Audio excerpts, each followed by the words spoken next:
Ahoy, fellow Gormaganders! And welcome aboard the Joy of Trek, a time-twisting podcast exploring the house parties and time loops of Star Trek. All of it. I'm Kaki. I'm Kay. And out in the time loop is your chief engineer, Greg.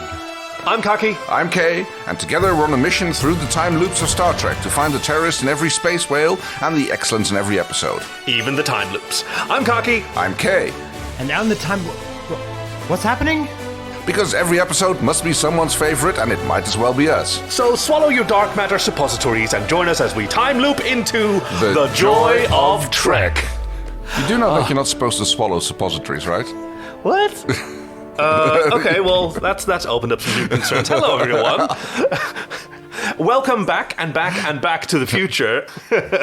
We had a little fun there with the intro. Yes. Because can you guess which episode we're doing? It's a time loop one. Right, that narrows it down to about 1 in 10. Well, no, not that. That's uncharitable. Yeah, I think the real big one is Cause and Effect from Next Generation. And, I had it written down. In Enterprise, there was one again. Oh, good gravy, I can't find it. Chief?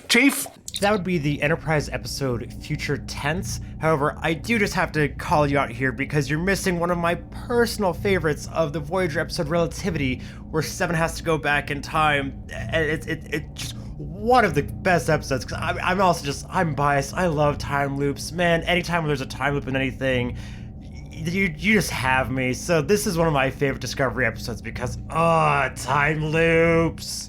Thank you. Thank you. Oh, whew, what a relief. No, but this time, we're talking about the one in Star Trek Discovery. Season 1, Episode 7, called Magic to Make the Sanest Man Go Mad. First aired on October 29th, 2017, written by Aron Coleite, I'm not exactly sure how to pronounce that, and Jesse Alexander, and directed by David M. Barrett, who is the first director in Discovery at this point, in the middle of the first season. Yes. Who has previously directed an episode of Star Trek. Oh, wow, they went completely New crew. non-Star Trek. I noticed a little time loop error of myself here. Oh, no. 'Cause halfway during my note-takings, I accidentally switched to the previous page. Okay. So I have to find the point in where my time loop has gone wrong, where I need to reinsert and start flipping over to the other page again. Oh, anyway, what was the previous episode? It was We'll Always Have Tom Paris. So that one's probably really kind of weird now. I was flipping back and forth between Discovery and Lower Decks. They have not yet had a crossover. No. So this is an episode where, as the crew attempts to let loose at a party, Harry Mudd triggers a time loop that repeatedly destroys the ship and kills the crew in an effort to learn the secret of the spore drive and sell the discovery to the Klingons. Okay. Ooh. Right, well, shall we start with getting the warp core out of the way? Eject your warp core. I say we eject the warp core! Good luck, because I've got basically nothing. Well, I mean, there's like the oddly... Okay, like Mudd. Yes. Why is he desperately trying to sell the Discovery and not his time looping technology? Single-use device. No, clearly it's not, because he used it to rob the Betazoid back. Or a different one. Meh. I mean, you saw it disintegrate at the end. No, true. And it was over. No, so. I agree, but that, like I said, that's like a minor little thing. And and also vengeance against Captain Lorca, who left him behind. Well, he was being a bit of a dick, so... He was being a lot of a dick, in fact. But so wonderfully that the writers thought we need to get this guy back. Yes, and DNA passwords, really? Daily DNA passwords. Like, what are you doing? Like, crew members report for your daily DNA change? Like, excuse me? I think in this case, Tyler was quoting Mudd verbatim, and we know how he liked... To my last point... you have a tertiary warp drive. Well, kind of. Like, it's again, like... He could have also solved the zero-day exploit that he's using to take control of the Discovery. Ooh. Is he using an exploit, or is he just... He has to. I mean, he can Groundhog Day as well away around 1,000 times, but we've seen what it takes to change command of a spaceship. You know, a registered officer has to, relinquish command and give his security code. He clearly doesn't do that. No, I mean, he might have done it in the past, but he would still have to do it again in every loop to gain control of Discovery. Okay, no, that's fair. So clearly he has a zero-day exploit. I mean, you can, you can't really just, wander around and, look over the captain's shoulder as he types in his password, because, it needs to be verified, and he has to do it every time around, so... Oh, let's see if we can find Unless it's the DNA password that he manages to hack. Sure, you don't get to repeat your warp dump. get into this episode because it is so much fun. It is, yes, very good. So, let's see, what are we getting here? This is the first episode since 1987 that doesn't start with a teaser. Oh, okay. So No this cold opening, episode, yeah. just we have a previously on, and then we go into the credits. And this was very much like, it served two functions. It was a very deliberately sort of standalone and tonally different episode from the show to sort of show what different things Star Trek Discovery could be, because it was so serialized, and dark, and like exciting and mysterious. And also a desperate cost-saving measure. Well, I mean, it does start with a little flashback to the prison cells. Those were clips from previous episodes. Yeah. But yeah, Aaron Harbert, one of the showrunners, said, yeah, we were pretty desperate to save some money. And this just uses standing sets. Yeah. The only real special effects are the space whale. Yes, true. Yes. Erica Lippold, one of the staff writers and I think later executive producers, said, let's just have one episode where it's kind of crazy and fun and like sci-fi wacky, kind of comedic stuff. And that kind of all got poured into that one episode, which... There's not a lot of comedy in this episode. What? Well... I thought it was hilarious. It's a great episode, but it's not comedy. It's pretty dark. Yeah. But it's a comedy in the way that the film called with the North Dakota, Fargo. It's a comedy in the way that like Fargo is a comedy, or like it's very tragic and dark. But in the end, nobody's been harmed. No harm has been done. No, all true. of it's been averted. Untime looped. I mean, yes. In fact, Garrett Wong, Harry Kim, remarked on this that it was sort of like Discovery's holodeck episode. Yeah. Which they hadn't had. Yeah. An exciting, but ultimately consequence-free outing. Yeah. It starts by Michael kind of like foreshadowing the what's about to happen, as in like... An air of routine has descended upon the ship, and even I am a part of it. I've made friends. Well, one, at least. She's even made some friends. She's having lunch with Tilly, or friend, really. And everything is going well. Like, the war against the Klingons is going well. They're winning, yeah. Yeah, and she's sort of adjusting to life on the ship. And Stamets is actually being fun instead of being a hard ass. Yes.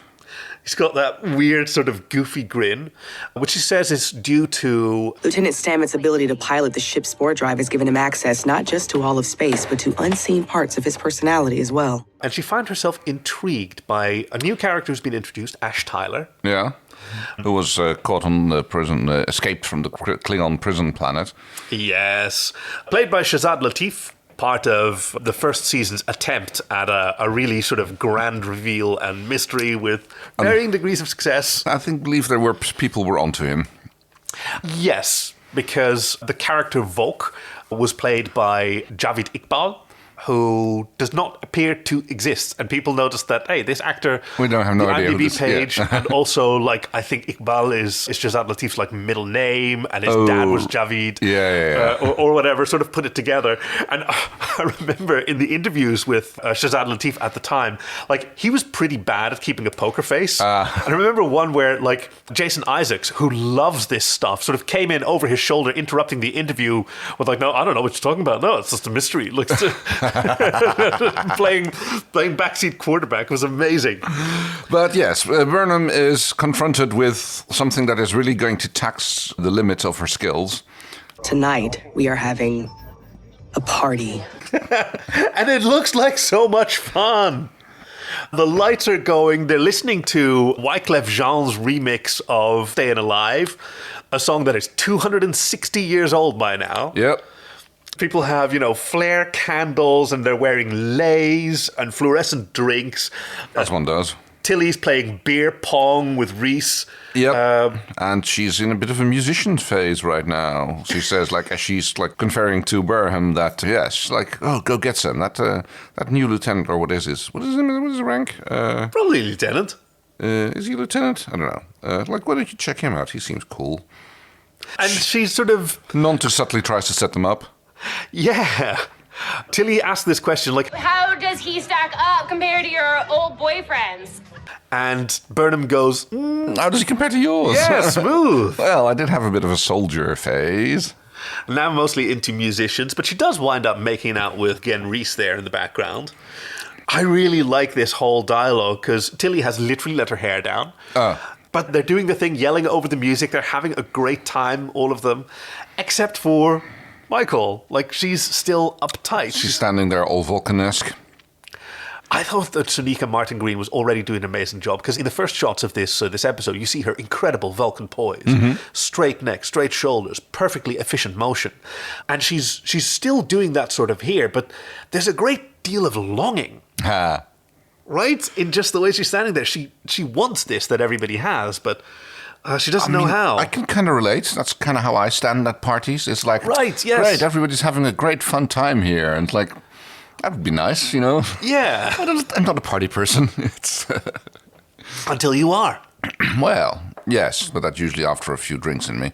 Well, what helps us, because I'm the same way, is having something to do. Yeah. Right? And in your case, at many parts of FCU, you start manning the bar and start mixing things for Either that people. or I'm in the kitchen doing other things, yes. Well, yeah, True. but that's awesome. Like, I'd have the cameras with me, right? I'm often the photographer, and then you know who to be. Our lieutenant, I still don't know if he's a lieutenant. It doesn't matter. He's Lieutenant Ash Tyler. I was going to say, I don't know his name, so I have to refer to him. Tyler. Right, Tyler. Is his name. Ash Tyler, as in like, ooh, chainsaw hand, Ash. Oh, from the that's Army the of the Dead. Yes. Army that's of the one. Darkness. That's the one, Army of Darkness, yes. Evil Dead. Got there. Evil. Ash Ketchum from Evil Dead. Yes.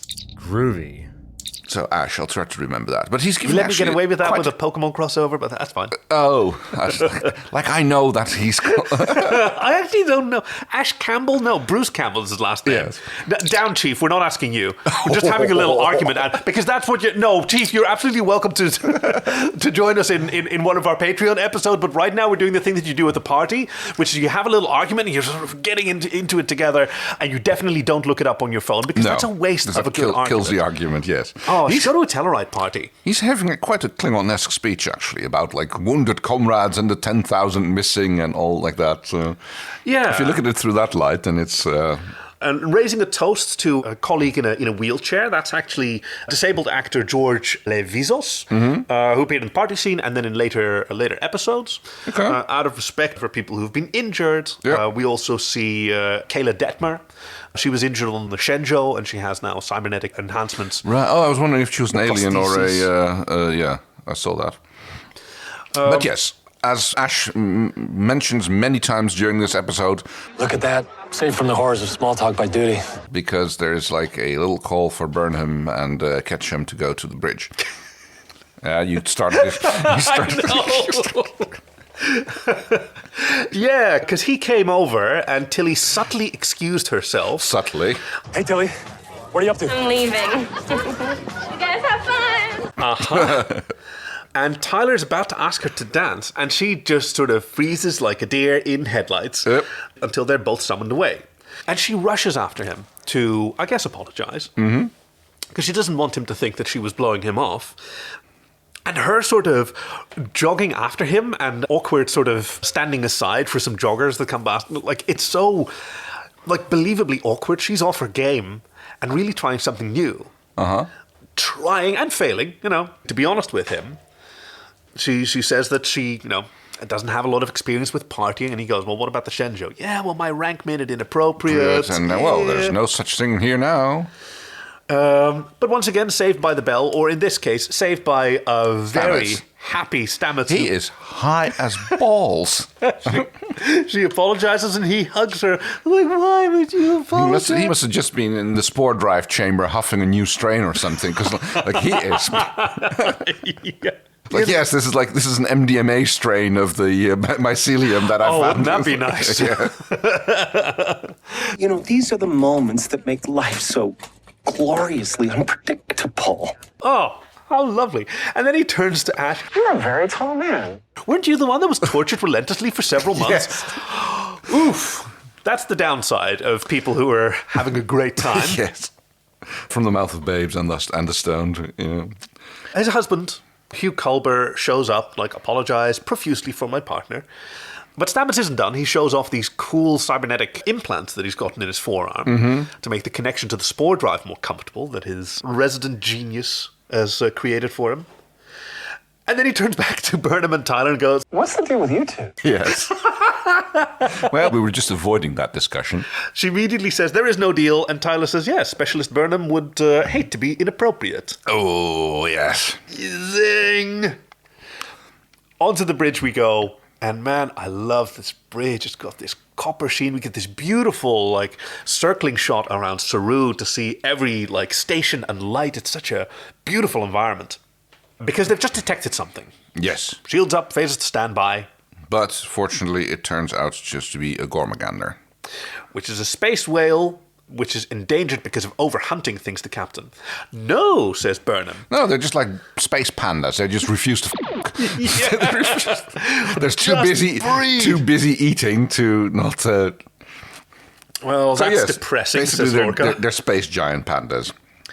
But under the Endangered Species Act, they are now obligated to transport this being to the xenological facility. Right, and rather than just like open one of the shuttle bay doors and tractor beam it in and leave it in a vacuum floating around with no gravity. No, they just transport it straight into the cargo bay where there's air and there's gravity for this creature which is meant to be flying solar winds. Yeah. But we'll just like have it lying here on its belly. You see its little sort of fins flapping down, and now I can't even... And it's outgassing, so all of a sudden there's like puffs of air coming out of this thing. Yeah.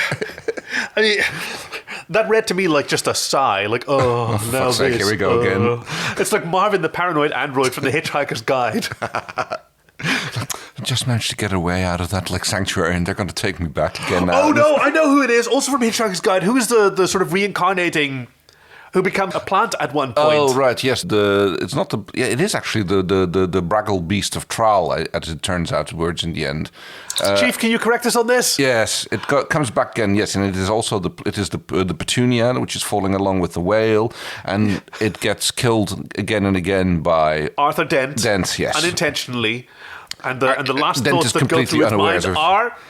Oh no, not again. Slight correction, everything else you had is spot on. It's not the Beast of Trowel though, however, it is the Agrajag. Thank you. We've got Burnham on hand. Yes. And an unnamed science officer or medical officer in white, and they're going to investigate what's up with this space whale. Mm-hmm. What's got you so down? But then it opens its mouth, and out walks a bug-headed, glowing-eyed terrorist. Really cool outfit. Who immediately starts blasting. So I started blasting. Yeah. Okay, so is this the first loop? I think so. I think we're watching the first... I think so too, simply because of Stamets's response. Yes. Because he hasn't been, I think that's right. And that's also how you start these... Next Generation one, where they're literally... It's implied that they're already been doing this a lot of times, because Georgie's standing there, we don't know how many times we've been doing this. And, that's right. But yes. So this helmet design I absolutely love. Apparently it was intended to be an Andorian helmet. Okay. Like referencing some original series episode where some alien wears an Andorian space helmet, because they have antennas on their heads. Oh, yes. So they need the extra sort of claw things, but then they also wanted to make it look a bit more anime-y. I guess like, ew. What sort of anime creature would be referenced by this, do you think? I mean, I'm getting more like Venture Brother like feelings, Like this is one of the Monarch's henchmen. But yeah, blam, blam, blam. He straight up kills several of the crew members. Burnham manages to run away, grabs a communicator, and informs the bridge that they're under attack. Alert! Shots fired. I'm not supposed to detect that automatically, but yes. Intruder Deck 6, there's a little bit of going about. There's more people being killed in corridors, and eventually the intruder is trapped. Who then removes his helmet and faces the security camera. And here I'm thinking, do you know that guy, that YouTuber who just like stares intently at the camera while he plays various bits on the piano? No. Oh, okay. Well, there's a YouTuber, that's his thing. It's like he plays weird, usually stuff like 10 piano tunes that that you've heard, but you don't know what their name is. All while just barreling the camera? And while he just barrels the camera. And that he kind of looked like that. That's upsetting. Shot. Yes. Or maybe, maybe some people are like super into that. I don't know. To each their own. He's a very skilled pianist. Mud he's starting up his gloating engine. He hasn't gotten to full strength yet. No, he's a little monologuing at this point a little bit. Did you really think that you could leave me to rot in a Klingon prison and not suffer any repercussions? And now I shall have my revenge. He's really grandstanding from a position of no power, which is very confusing because, we've got him trapped. But he seems to think that he's in charge. And eventually he says, and I will have my revenge. Also, I'm going to kill you as many times as possible. How? Asks Captain Lorca. And he says, no, you'll find out. Wink. Wink, wink, wink, wink, wink.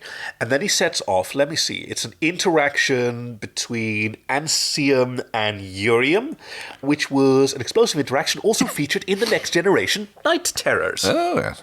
I've got a huge trivia section. I mean, it's kind of weird that it seems like he's holding this device in his hand, but the explosion comes from the side. So it was probably in the Gormagander. In the ship inside the Gormagander, yes. The ship blows up.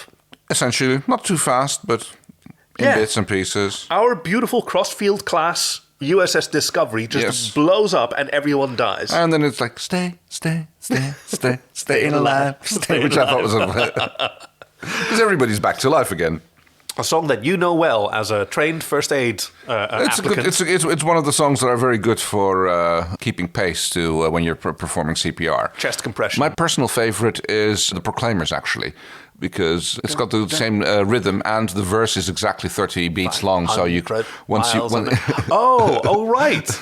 So once you work your way through the verse, you don't have to sit there and keep count. You know, you keep the. You sing the song, and then you do a breath, and then you keep the pumping up. So that's my personal choice. Yes, because in the Netherlands they still teach that you alternate chest compressions and only breathing. if you want to. If you want to, yes, very important. Sorry to continue this tangent, but just a funny little tidbit. I learned how to do CPR and got certified in it about the week before in America they removed the breath part of CPR. So I learned and I was like, oh, this is great. And then immediately after it's like, hey, what you just learned is no longer good anymore. I was like, great. And we're back at the party. Hey, Tilly, what are you up to? I'm leaving. Have fun. They're clearly shown that yes, we're on a repeat, we're on a loop thing, but they're not being particularly slow about it. They're focusing mostly on the things which are different. Yes, because they don't immediately get bumped into by Stamets, so their conversation can actually continue a little bit longer. Yeah. Well, Stamets is here starts already. Burnham, both of you, you need to listen to me. There isn't any time. Or rather, there is time, too much time. This could be the first loop, this could be several loops in, we don't know. Because we learn later that Stamets... I think several at this point. Probably, yes. Because he says... What I need is for all of you placid people to finally start listening! That implies that this loop has only started a few minutes ago, so yes, I agree. And then he says, it all starts with the Gormagander, okay? Yeah, and she's like, Gormagander? What Gormagander? And it's a space whale. And then seconds later, they're on the bridge, and they see a Gormagander, where Tyler and Burnham now go, okay, he's onto something. There've only been 57 encounters with Gormaganders. How would he know that there's a Gormagander? It's the odds of that happening on any given day on any given starship are astronomical. Yes. As science specialist, I'm the most qualified to handle the needs of this creature. I don't give a damn. I just want it done. Notice how different he is. I noticed that. I've got that written down. Yeah. His mood and temperament changes massively between various loops. Because this time, it's not Burnham telling him all about it, for whom he has some respect and tolerance. Mm-hmm. It's Saru. Saru gives all this information this time around, and so he goes, for crying out loud. I don't care. He's much more open about it. He's deliberately showing a different side of himself, like psychopaths often do, which he totally is, as we find out later. Yeah. To Burnham than he does to Saru. But even to Burnham, when she says, okay, I would like to take points, he goes, I don't give a damn. Yeah, get it done. Do it. And Ash goes like, well, me too. Still not giving a damn. I still don't care. In my role as sort of a team leader on occasion, I've done similar things, not quite so brutal, but I'm making clear to people, you don't need my permission to do your job. You're making all these excuses and negotiating for something that is yours already. Yeah, you don't have to convince me. Yeah. So off they go together and sort of questioning, hey, maybe Stamets is onto something. And Tyler is now there, armed, as a security specialist. Yeah. So, one more thing, because what happens here is, this time, no bug-eyed alien comes walking out of the Gormander's mouth. Yeah. But there is a weird reading, and that was kind of already foreshadowed at the end of the previous loop, where Mud says, I don't see this ending with you taking my shit. Not this time. But I have all the data I need for the next. So, I will see you later. Or, rather, earlier. And that's where we learn, because now he's somewhere else, because instead of him walking out of the mouth, there is suddenly a black alert, which is, we are going to spore jump.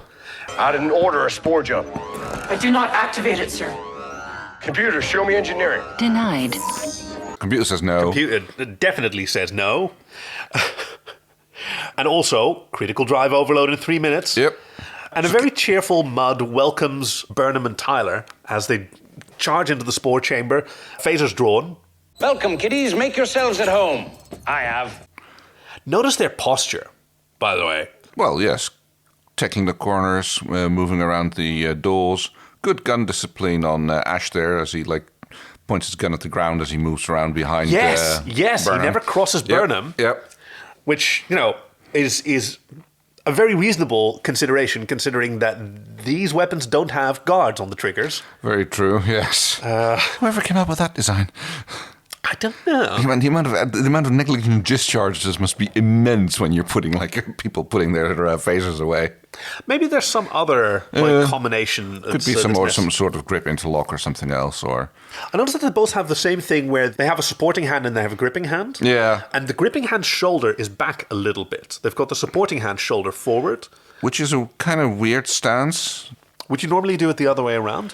You're a marksman and an right, instructor. So there used to be what you call the Weaver stance, which is kind of like the other way around, where you're gripping the gun-holding shoulder is a little bit further back, and you're kind of thrusting it out into your other hand, which is pulling back. So the idea was to create a strong... A stable tension. A stable tension, yes. Isn't that what they're doing then? Well, kind of. Right? It's hard to tell, yeah. So that's the supporting shoulder is forward. That's kind of the old-fashioned shooting. Okay. These days, it's generally said that you keep your arms in a equilateral triangle. Triangle. Okay, so you want your shoulders straight forward. Yeah, you basically want to stand straight forward, and both your arms are kind of out. And ooh, but you can kind of see Ash do that in one of the later shots as well there. But this is combat training, and in combat training, you would want to present the smallest possible target, so you want to be walking side on. Maybe. Interesting. Yeah. None of that is of interest to Mudd, who has replicated himself a goblet of whatever he's enjoying. He's eating a lot of the time, because in another shot later on, he's eating a hamburger when he's sitting on the bridge. Oh, was that it? I thought it was like a beignet. It could look, I think it was a hamburger, but it good for him. Could have been any flatbread, round breadish type thing. Tyler, you know this man. He was my cellmate. Who asks about his little bug friend that he had. Yeah. Do you recognize this actor, by the way? Mudd? Mudd, yeah. He looks familiar, but I don't... Like I said, he looked like that piano player on YouTube. This is Rainn Wilson, Rainn with a double N. Yeah. He's a comedian. He's a fantastic comedic actor, most famous from playing Dwight on the American version of The Office. Uh-huh. Oh, okay. Yeah. Looks very different with a beard. And also with just these grander mannerisms. Yeah, he has totally. such presence. He's messing around. He's pulling out spore canisters, trying to figure out what's going on here, how this thing is working. I love how he is. He's so physical. He's so casual. I can imagine how hard it must be for them to decide to shoot him, because he's like an animal. This is just how he happens to move. Right.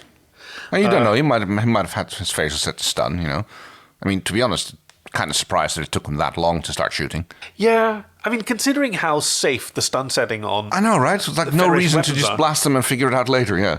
Shoot first. I mean, yeah. Wouldn't make for excellent television. There's a force field erected, though. Turns out. Can we just jump ahead to the part where you tell me how to make these systems operational, please? And he gets increasingly desperate because, he hasn't slept in a while. That's not true. I guess that's true, yes. I mean, he is Groundhog Daying himself. Yeah. Which, I mean... He can't be feeling physical fatigue. I mean, there's not elevated levels of cortisol in his body. No, his body resets every time. But his brain, I mean, I don't know, maybe, his mind's still going continuously. Because he retains knowledge. Yep. Him and Stamets. Yeah. Stamets, because tardigrade DNA. Speaking of Stamets... As days go, this is a weird one. Stamets shows up behind Mudd and shoots him in the back. Oh, yeah. Hold on, I just had a little thought. Is time progressing in the rest of the universe? Is this a local phenomenon, or is the entire universe resetting? Oh, I mean, they say that they are rejoining the time stream, so I assume that they're off in a little pocket universe loop, which is just where it's just recurring for them. Okay. But okay. Here's what I'm thinking. We find out later. Yeah. In the second to last loop, he actually contacts the Klingons. Yeah. And then he resets, and then that's undone. Oh, there's another point in it, yes. So what I'm thinking is time progressing in the rest of the universe? Huh. Or maybe it's a retroactive thing. Maybe, so he sends that 5 minutes before the end of the time loop, and if he rejoins the time stream, then at that point the Klingons will have received it 5 minutes ago. But if he doesn't rejoin the time stream, then nothing exits their bubble. That sounds good. Or nothing has exited their bubble and propagated into... So then that, like, the last half hour becomes the last half hour of a sort of a void in their local sort of time experience. You know where I'm going? Yeah. My advice in making sense of temporal paradoxes is simple. Don't even try. I mean, there's going to be a little point in there later as well, but we'll get to that point later. We'll revisit this discussion. Very appropriate. Stamets tries to explain to them what's happening, but he realizes, there's actually not a lot of point because we ran out of time. I'll see you again soon. Stannis, wait! I love the discovery. Staying alive. You got this shot of the exterior, and it sort of zooms in on what maybe 10 forward on the front, where the party lights are going. It's so cool. Speaking of lights going, this is actually something that has been happening every time in the party. It's like, the party's going, suddenly lights go dark, music stops briefly, everybody goes like, what's going on? Yeah. And everything comes back on and gets going. And Burnham comments on this several times, like, it shouldn't happen. Like, we've got redundant power system. Why is this happening? And I suppose that's when the loop starts. I mean, it can't be when the loop starts, because that's before the loop starts. No, actually, it might. Why not? Yeah, why not? I mean, we see what happens before that, but what happens? Yeah. I guess that's the point when the loop starts. Yeah, probably. Yeah. So that's how much time Stamets has to get to the party. Because now he wants to skip all the other stuff, and he's going straight toward... We see him running in, bullies his way through the crowd. There's some hot outfits here. There's a woman with a backless dress. We've got some dudes in various states of undress. Oh, it was Kayla was making out with someone else in uniform.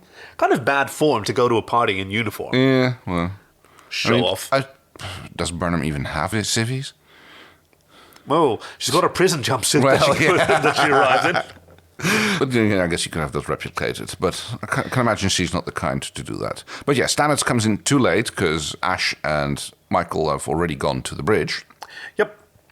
And we get the whole Gorman-Gander thing again. And this time Lorca's polite. Have at it. Yep. Stamets catches up with... Burnham, don't talk, just listen. The ship is in danger. We are caught in a temporal loop. And she goes, I have it in my notes, like her various faces, because she pulls 4 faces. I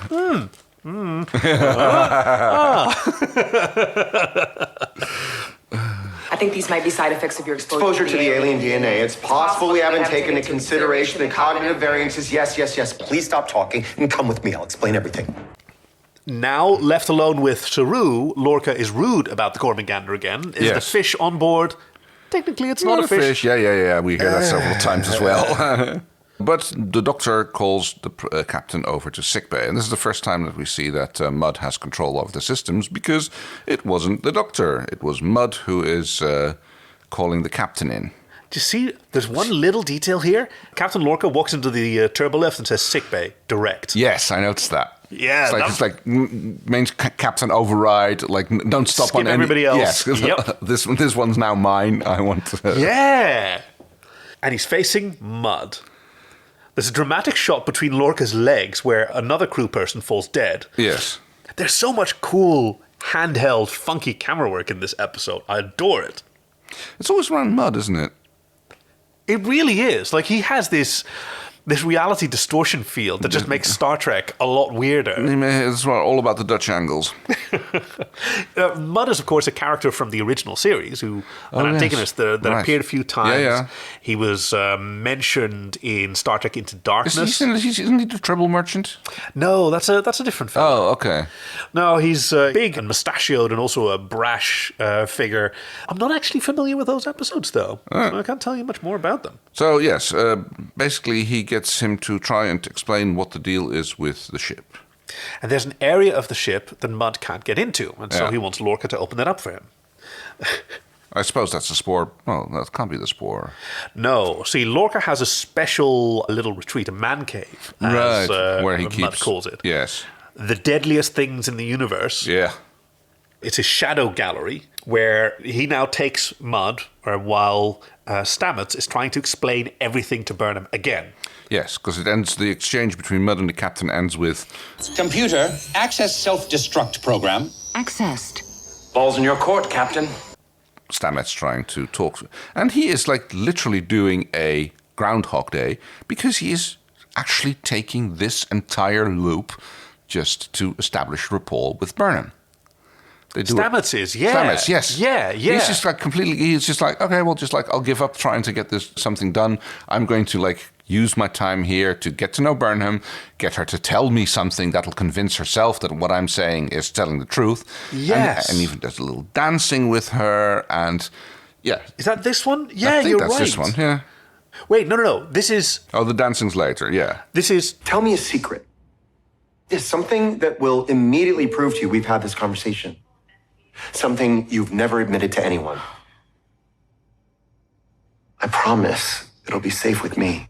Which I think is structurally really valid, because this gets you this far. Yeah. Much like in Time Amok in Prodigy. You know, one crew member gets you this far, one version of Burnham gets this far, Right. and then Yes. passes the ball to the next one. Because she whispers a secret into his ear. And he yes, says, his "I'm expression softens really. I'm sorry. And then she's like, where's Mudd now? And he's like, oh, now's usually the time when he's killing the captain. sorry." Oh, there's a lovely little montage where he tells the captain that he's killed him 57 times already. And it's filmed so cool, even though it's horrible. It's kind of hilarious as well. Do you know how many times I've had the pleasure of taking your life, Lorca? Disintegrating Lorca in different ways, in different chairs. Shooting and, him, like, into a disintegrator, and finally transporting him out into space. while eating hamburger or beignet. Yeah, What something is along it? those lines. Yes.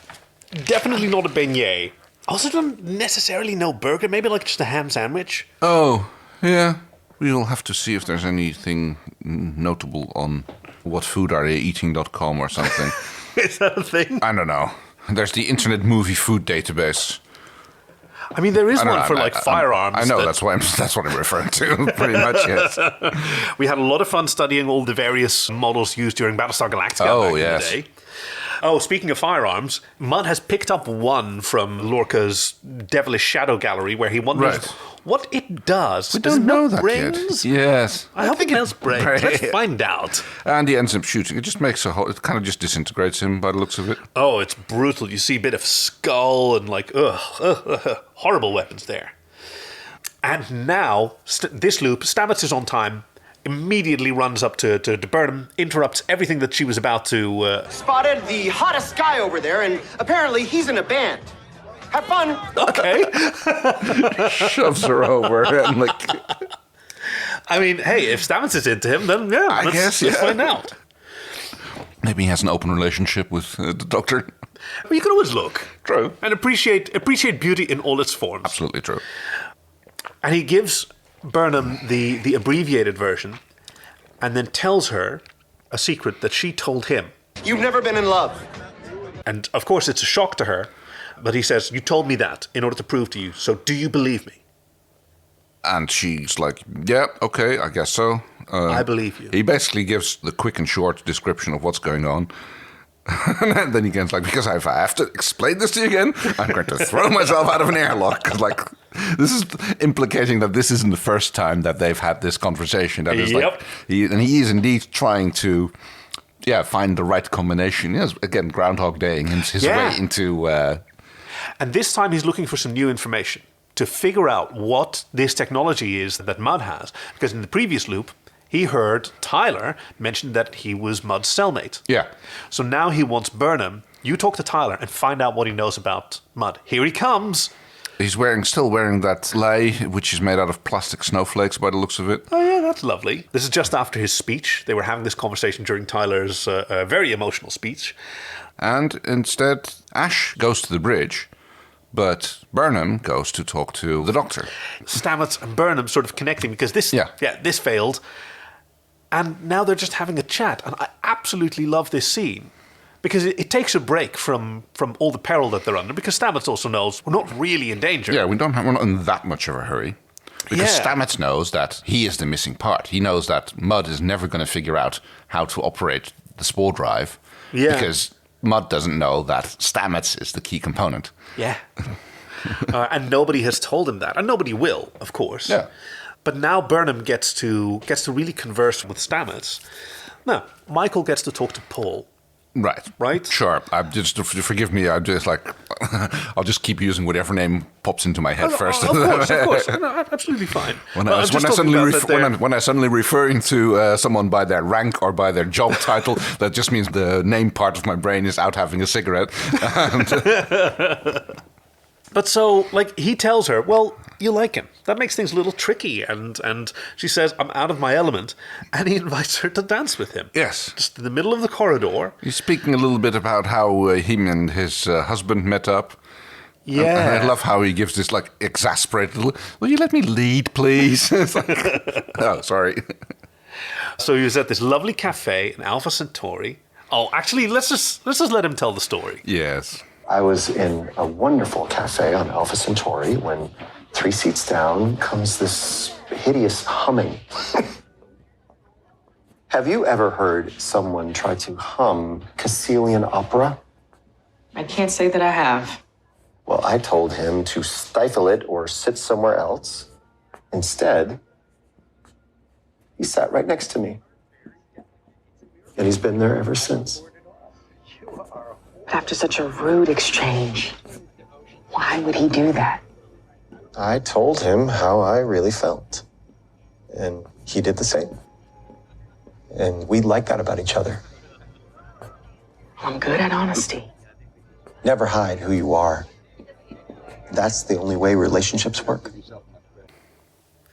And I kind of want to know what Caecilian opera now sounds like. Oh. So as soon as he read the script, Jeff Russo, the composer, he ran down the hallway, screeched into the producer's office, kicked open the doors and said, you've got to let me write a Caecilian opera at some point. It took a while, but he got his wish. Cool. And she asks him, like, how did you wind up together after that interaction? Yeah, but because we were both honest and we like that in each other. Yeah. Yeah, well, there you go. And then he's like, his pained expression when he's saying, oh, we're out of time. You'll figure it out next loop. time. And I guess that in the next loop, we don't get to see how Stamets convinces her or what he tells her. No, because, more and more of this, because she has to be convinced every time round. Like, Stamets knows what's going on, and Stamets information gains, but that has to be conveyed every time. But the fact that she is so stoic and scientifically minded and from a Vulcan upbringing is a feature here. Yeah. Because there is a piece of information that he can give her, or there is a set of information that is so internally consistent that she'll believe him. Yeah, although it also works on the captain later, as we learn in the final loop. Yeah. So I imagine that requires some other strategies, right? Because you or I, we probably wouldn't respond to someone telling us something, No, who else like would have that. known that? Well, if you had access to my emails, phishing, whatever, con people. You maybe, but there's not a lot of people that I would. Right, but if I said, I'm from the future and I know this about you, you go, well, I told you that like last year. Right, yes. The present you also knows that. We know, yes.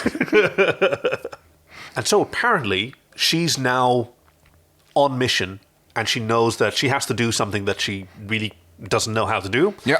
Starts a little bit of dancing with Ash. Before his speech. So instead of his speech, we now get to hear, what's this song called, Chief? So that would be the fantastic song Love and Happiness by Al Green, released in 1973 in the UK, 1977 in the US. Beautiful song, soulful voice, just so good. A song that is 274 years old by now. And she is the basically... Golden Oldies playlist. Yeah, I mean, Star Trek, they always have an obsession with 20th century music. Ash is a little bit disappointed because he thinks like, we're going to get it on. This is like going in the right way. And she's being like, remember that time you were tortured in a Klingon prison? And that cellmate, can you tell me about that? It's such a lovely scene. And they're like dancing together and it really slows down and you can see them touching and there's this purple lighting. And then, by the way, then she says she's never understood small talk, but she realized that relationships are built on honesty. So here it is. Harry Mudd is here. And in a few minutes, he's going to take over this ship. He wants to sell it to the Klingons. He's already trapped us in a time loop. He doesn't believe it at first. He's like, wait, is this Vulcan humor? And she says that Stamets is aware of these loops and he tried in previous loops to get that information from you, but he felt like you'd have an easier time trusting me. And why is that? Yeah. Because I like you. And he thinks you like me too. And So Tyler says... this is again like one of those like, I really like him. Do you think she likes me back? Why don't you go ask them? Because I can't ask her. Like, Oh, it really is, isn't it? It is literally little grade school playground relationships with the Doctor playing the role of the message bearer here. And yes, you're right. But it's also like the advice was correct. Oh, yes. Because he does connect with her being honest. We do connect with people who are honest with her. He And says, he immediately takes advantage. Well, if this is a time loop and nothing's going to happen, like, I might as well try this. And he kisses her. yeah, Yeah. see if that's something that they And both it want. seems And to go pretty good. it is something that they Unfortunately, both want. neither of them will remember. This night's gotten weird, he says, Yeah. understating significantly. And he conveys to her the information. Yes, Mudd did mention something like this that's related It is, to they mentioned the Bajoran bank heist, which... the Betazoid Bank. Oh, Heavily Betazoid, secured yes, that and was it. fortified. Volatile encryption, molecular locks, daily DNA password protection. There you go. He memorized the security patterns, and we see this lovely montage Also, of why Mudd do Betazoids still have banks? What? Betazoids. Why is that? Why they still have banks? Aren't they like in the post-scarcity thing that the I have all no of the Federation I have enjoys? no idea. Okay, just saying. Okay, we have no idea how money does or doesn't work, because sometimes Sure. they do and they don't have money. Yeah. And like, how does Jadzia have money to make bets with? And like, Yeah, fair point. Benjamin Sisko's dad runs a restaurant. How? I mean, in a post-scarcity society, you get people who like to cook, and they start cooking for people, and then other people want to come to eat for them, and then... But how do you deal with the competition between people who desire a thing that is of limited, that is Right. of limited availability? There's a fun scene in Look to Windward by... Ian Banks. Ian Banks, Writer yes. of the Ian culture Ian novels. M. Banks, actually, because it's a science fiction one, so he writes those. Ah, Ian yes, M. that's Banks, right. Where there is a concert with a limited attendance, and as they pointed, and this is also a completely post-scarcity society, the culture, and it's like, yeah, it's one of those things they'd reinvent money for, because sexual favors are being exchanged for tickets or promises to bear children for particular people and things like that. All these like Which, by the way, in the context of the culture is perfectly fine, and like nobody has needs, and there's no abuse taking place in this society of abundance, Yeah. fortunately. But yes, I kid, of course, and there are loads of alternatives to barter systems like our capitalist hellscape. I love seeing Mudd just wandering around, like knowing Yes. where people are going to be, Exactly, actually dancing around them. Like pausing again, Groundhog Daying his way through, just like waiting for the person to walk past the door. He walks into the elevator, taps it open, keeps on going to the next place. And Tyler says, well, he bragged about having a non-equilibrial matter state. Time crystals, Yes. says Burnham. We learned about those in Yep. Vulcan. But we have never been able to stabilize them. Did we see anything that we had it? Well, we noticed this thing on his wrist. Oh, that's too small. So now they have a handle on what's happening. So this time, when Mudd is gloating and he uses these hand gestures to beam Captain Lorca to the brig. Actually, it's like first we get the exchange where where the captain is like, has his fish beamed aboard yet? And well, technically it's not, and it's just a look that he gives him and that shuts. Yep. They find that they're locked out of the ship's controls Yes, again. Mudd is and in charge. Opera. Triumphant music playing over speakers, as the subtitles call it. Chief, which music is this? This is from Wagner's Ride of the Valkyries. It's a prelude to Act 3, Lohengrin. It's what plays really right before the like the very famous part of Ride of Valkyries that we think of. So that's what this is. Thank you. And he gloats once again because he interrupts Saru. I do not know how you wrested control, but you are in violation. Code 7.5.3. Yes, you've said many times. At any rate, tell me, Lanky, have you ever seen one of these? Rainn Wilson had a lot of fun coming up with nicknames for everyone. Apparently an avid ping pong player, which was a popular downtime activity between breaks in filming that he and several others played in. And so he had a lot of fun sort of spontaneously coming up with these nicknames to keep each of these loops fresh. And now he shows off what is apparently the most monstrous device in Lorca's collection. Weaponized dark matter. Of the 823 ways there are to die in space, this is rumored to be the most painful. That seems low. That seems really low. It's either way high or way low. Ooh. Because, you have asphyxiation, disintegration, crushing. If you have it in broad categories like that, you cannot, 800 seems way too high. And then you get specific, and then it's like getting stabbed by a knife in the right ventricle, getting stabbed by a knife in the left ventricle, getting stabbed by a knife through the eyeball. Those are, you're going to get way higher than 833 ways if you're going to count it like that's this. right. Like, how many actual ways are there for and not to be super grim, right? No. Causes of death are there. Right. There's loss of oxygen to the brain. Yeah. Well, eventually they all kind of amount to that. Loss of blood. Yeah. Again, loss of oxygen to the brain. I don't know. Maybe the pressure does something. But blood loss, anoxia, what? Maybe some types of poison. Disintegration, poison. Yeah, that'll work. Again, actually, there's probably a lot. Yeah, but even then, it's like you're not going to get to 800.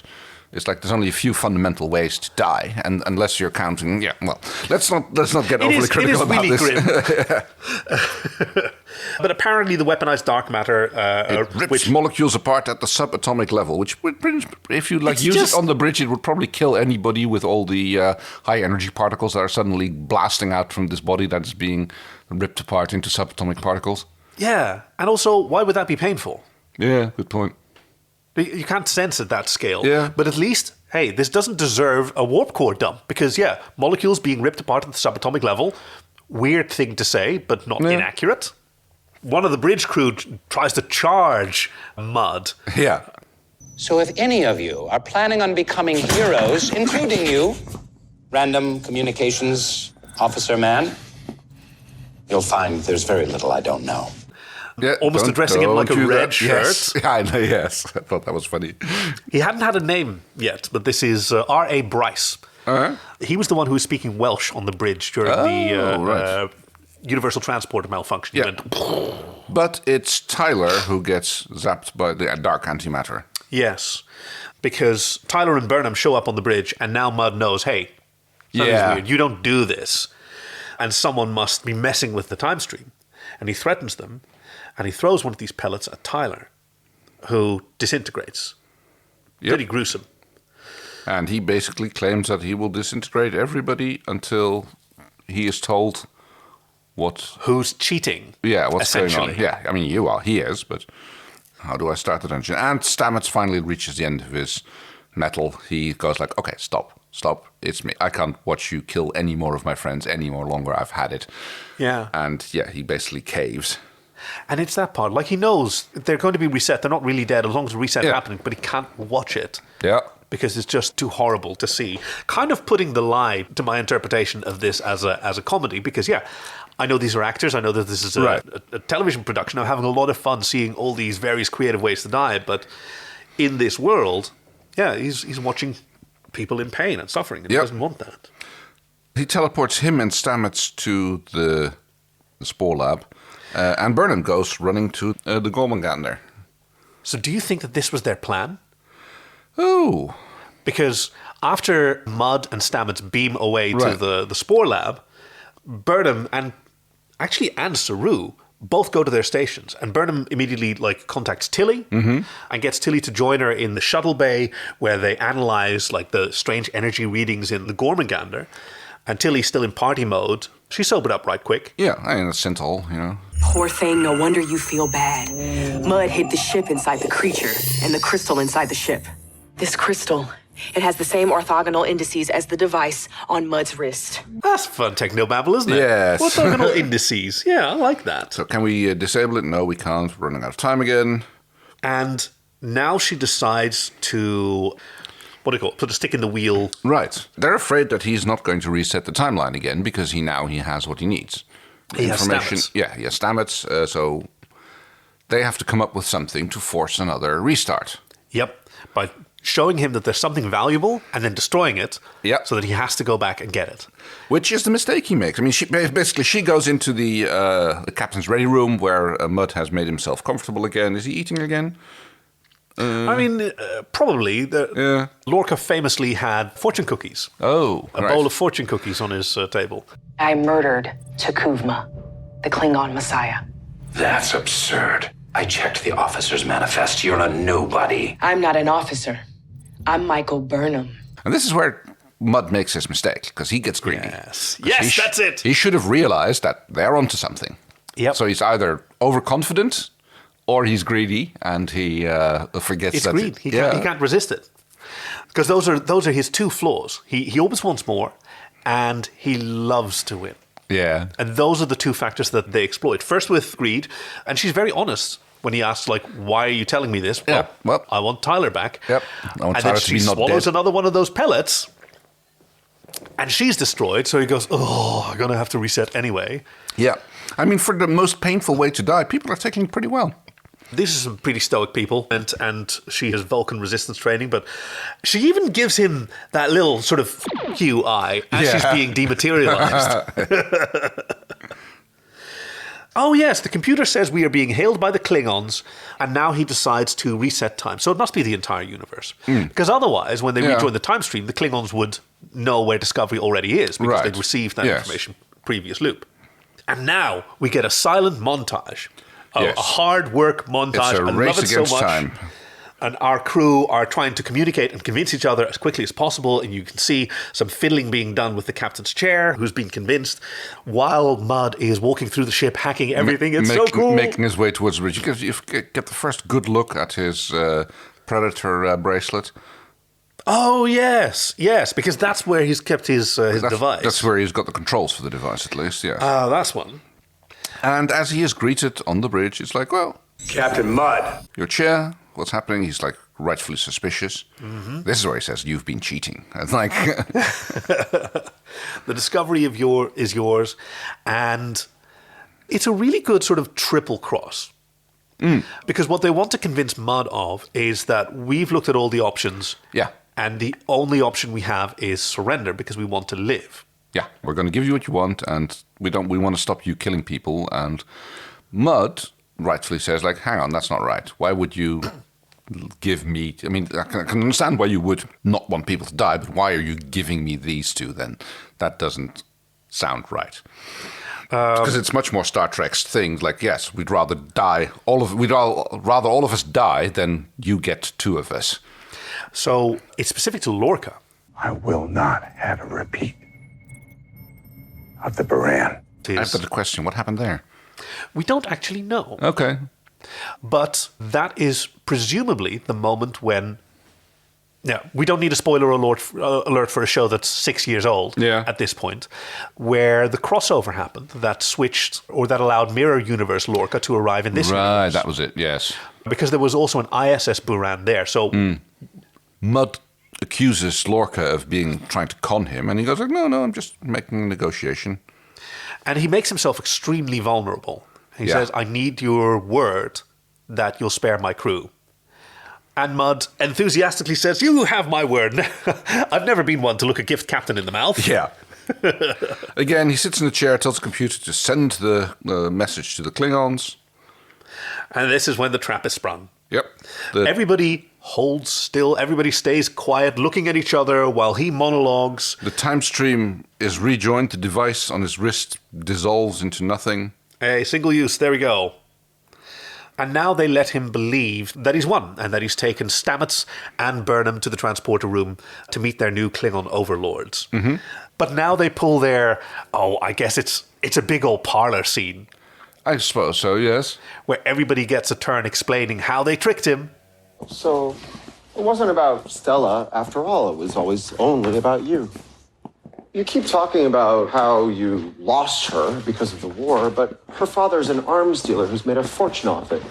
Finding either of them shouldn't be that difficult. And yes, basically they get him... the doctor calls him out on that. And he goes, Stella, who? Oh, yes, star-crossed love. Oh, yes, but yeah, sure, father's an arms dealer, and like they're quite famous. You could easily reach them. Tyler appears with a phaser. Burnham snatches Mud's phaser, and now they have him where they want him. And for some reason... Now they're monologuing at him that they understand his motivation. I'm like, what is the point of this? Why not just arrest him? But no. Their punishment for this man who's murdered them 57 times, who was threatening to destroy the Federation by depriving them of their most precious weapon in a time of war, is to make him face his girlfriend and her dad. Her dad, yes. And okay, so this is my final point where we're going to be talking about the time loop. Because it must have been really close. Because he messaged the Klingons. Yes. And as we learn later, the chair was reprogrammed to not send it to the Klingons, but to send it to Stella and her dad. Yep. Who arrive 5 minutes later. Yeah. Listen, Star Trek, for the longest time, has tried to uphold some semblance of like intergalactic distances, and even then, not very successfully, honestly. No. Only whenever it's convenient. Whenever the plot needs it.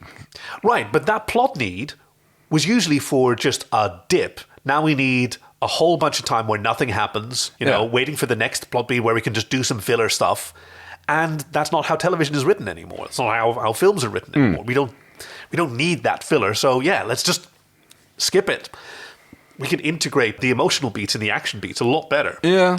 It feels a little bit weird that, since in the time it takes to walk down to the transporter room, suddenly these people arrive. I love Stella's outfit. Yeah, it's purple and red, and she's like, Harcourt, where have you been? I have been so worried about you. Oh, it's been such a tumultuous year.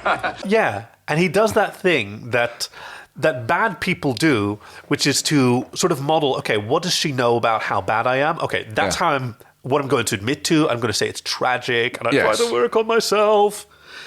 Well, I mean, if he screws up because, you know how much you meant to me. I mean, and you can see, you can see her immediately go icy and, I'm such a terrible person. I wanted to crack my life and I wanted to make it all better before I went to see you. And she's like, oh, honey, I know what an asshole you are. And, I can live with that. I only want to hear my daddy can make everything right again. Yeah, that's a horrible thought. Yeah.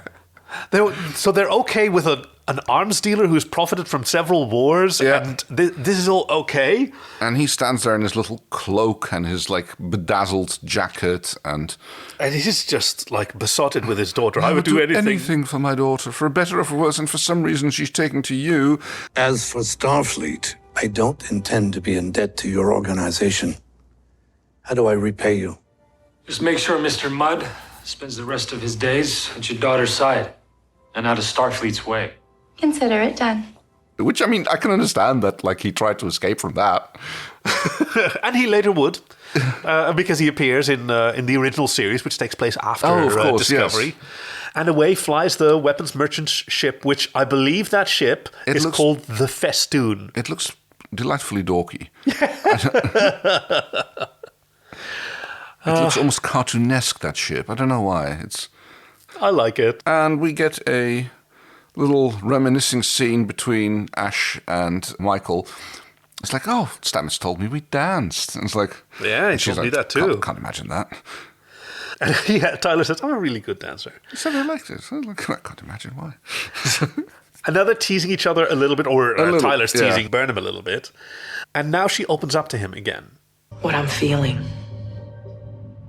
is complicated and strange. And he says it's okay. I'm not going anywhere. Lies! Well, okay, not immediately. And he says... I'm just sad we missed our first kiss. Aww. And now we come full circle, and Burnham's recording another log, and she says something really, really profound. Just as repetition reinforces repetition, change begets change. And she says that the truth is we never really know what's coming. Sometimes the only way to find out where you fit in is to step out of the routine, because sometimes where you really belong is waiting right around the corner all along. And I love it! Yes. This whole episode, I mean, anyone who really dunks on a Star Trek Discovery and can't find the joy in this episode, I feel so bad for them, because you've got to have what are they missing? It's is it not Star Trek enough, or is it not their brand of particular what they like enough? I don't get it. Everyone can like or not like what works for them, but what a sad world it must be to not have something so joyful. Yeah. So, let's see. One more thing. Oh! Why did we never see the threat gangula of our first officer come into play? They should have known that something's up. Oh, that's a good point. That's a good point. He does I won't call it a warp core dump, but it's like a little suspicion. Like, yeah, his prescience or whatever it causes it. I mean, he integrates. That's my hypothesis. Integrates a lot of sensory information. So yeah, one would have expected. Certainly when he comes onto the bridge, because he is an existential threat. Rather. Let's see. Anything else? And now for the deleted scenes. Oh, right. Yes, where we hypothesize which scenes might have been filmed based on no information at all. Have you got anything? My first thought was it's going to be like Stamets getting blazed in the spore lab just before he meets... he's got some snakeweed. Right. Now he's got himself a new strain of the mycelium, and he's like, oh, wow. He's standing there, like basically shirt off, rubbing his hands all over his chest, and like when his boyfriend comes walking in, they're going like, what's wrong with you? I feel so amazing. It's so amazing. Eyes really wide, like chewing on a lollipop. It's like he's like Dr. Tiana in her box. Eyes like saucers. Yeah. Either that or a scene where we see having basically the recreation of the alarm clock scene from Groundhog Day. Oh, but with mud start of every loop. You never get to see that. Oh, yeah, that's true. What's that like for him? Yeah, I do imagine, like, good morning, campers! Here we go again. It's like, one day I'm going to learn to, like, not have something irritating like that happen right at the beginning of my loops. Oh. Okay, mine's an unconventional one. Okay. Because my deleted scenes are all of the footage from the 8 weeks that they filmed this episode over and over and over again. Uh-huh. Before somebody realized, hey, we only need to film the scenes that are different. And so they look at this gigantic 960-page script that is the same thing over and over again with minus. Oh, we forgot about editing. Oh, why did we forget about why? Oh, we're so far over budget. How do we do this? Delete them all. Delete them all. We can't let Paramount find out we spent so much money. 9 weeks of our lives. It was supposed to be cheap. If only they'd had a chief engineer as competent as our chief engineer, Greg. Yes, indeed. And so there's only one thing left to do. I'm leaving Star Trek. Energize! It's Starfleet! Starfleet, damn it! Energize! Energize! Get us out of here! We hope you've enjoyed this week's episode with your friends Kay and Kaki, production and editing by your chief engineer Greg, and music by Fox Amore. Join us next time for DS9, Season 2, Episode 4, Invasive Procedures. Visit joyoftrek.com/links to send us your recommendations, support us on Patreon, or to find us on Blue Sky, Instagram, and Facebook. We'd love to hear from you. Thank you for listening to The Joy of Trek, and we'll see you out there.